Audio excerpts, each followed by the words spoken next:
Most of the time on this channel, I am telling you what to walk away from. Today is different. Today is about what you can actually get, because $50,000 is real money in rural land if you know how to spend it. And I do not want you to walk away thinking every parcel is a trap. Plenty of them are not. There is genuinely good, buildable, ownable land out there in that budget. And the people who find it are not luckier than you. They just spend the money in the right order and look in the right places.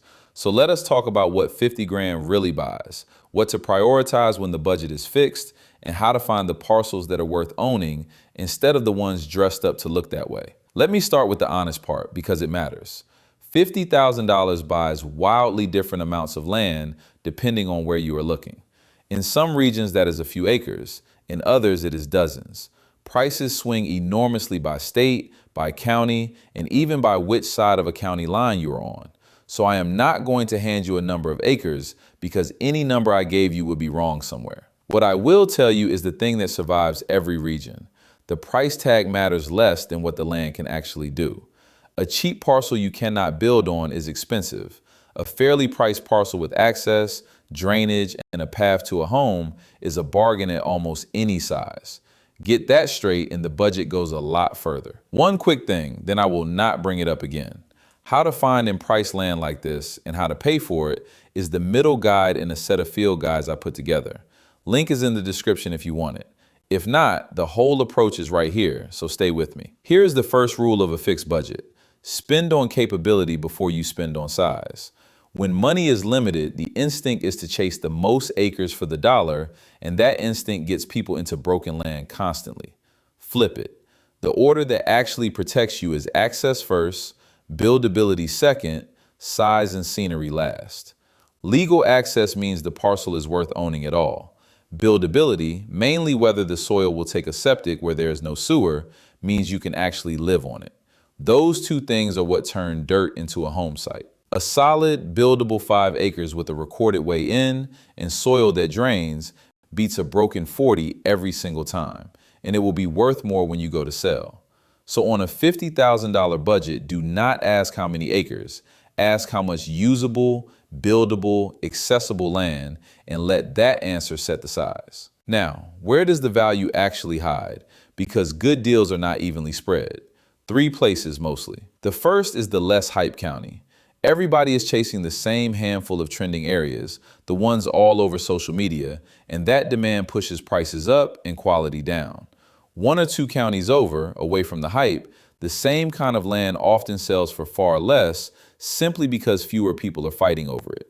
The land did not get worse, the crowd just went somewhere else. Widen your search past the obvious spots and the budget stretches immediately. The second is land that needs a little honest work but is fundamentally sound. There is a real difference between a parcel that is broken, no access, floodway, soil that fails, and a parcel that is just rough, overgrown, needs some clearing, a little unloved. The broken one you avoid at any price. The rough one is often exactly where your budget wins because cosmetic problems scare off buyers who cannot tell the difference between rough and broken. You can. Clearing brush is a weekend and a chainsaw. No legal access is forever.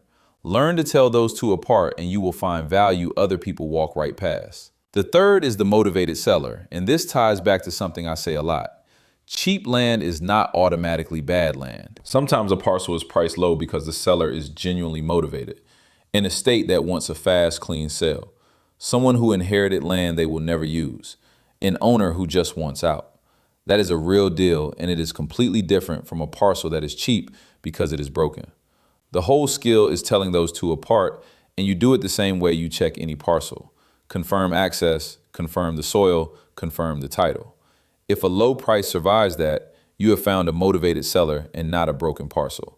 And that is where a $50,000 budget buys something genuinely good. Now, let me give you the single most important habit for buying land at any budget, and almost nobody does it.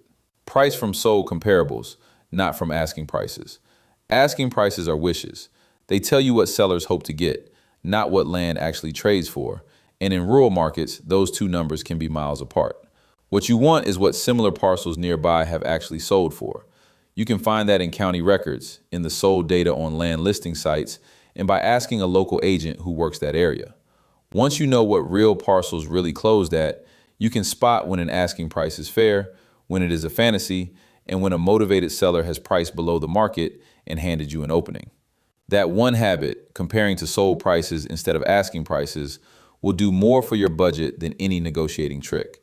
And here's the mindset that ties it all together, because it is the real advantage a patient buyer has. The right parcel in 12 or 18 months beats the wrong parcel this weekend. Land is not going extinct. There is always another county, another listing, another motivated seller. The buyers who overpay or buy broken land are almost always the ones who felt rushed.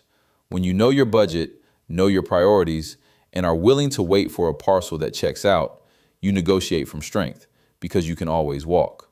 Urgency is the enemy of a good land purchase. Patience is your edge, and it costs you nothing. So let me put it together into an actual plan for your 50,000. Do not chase acres, chase capability. Access first, buildability second, size last. Look past the hype counties to the quieter ones next door. Learn the difference between rough land, which is opportunity, and broken land, which is a trap. Watch for genuinely motivated sellers and verify their parcels like any other. Price everything against what land has actually sold for, not what sellers are asking. And be patient enough to wait for the parcel that checks out, because that patience is what lets you buy well instead of buy fast. Do that, and $50,000 does not buy you the leftovers. It buys you real, buildable, ownable land, the kind you can build a life on. Because that is the truth underneath all of it. A $50,000 parcel with legal access, soil that drains, and a clear title is worth more to your future than a $100,000 parcel that is beautiful and unbuildable. The budget was never the limitation. Spending it in the right order was always the whole game. Last thing, as always, this channel is educational only, not legal or financial advice. Land prices, what your money buys, and the rules for building vary enormously from state to state and county to county.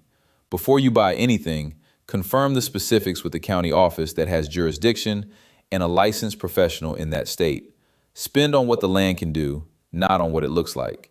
That is how a real budget buys real land.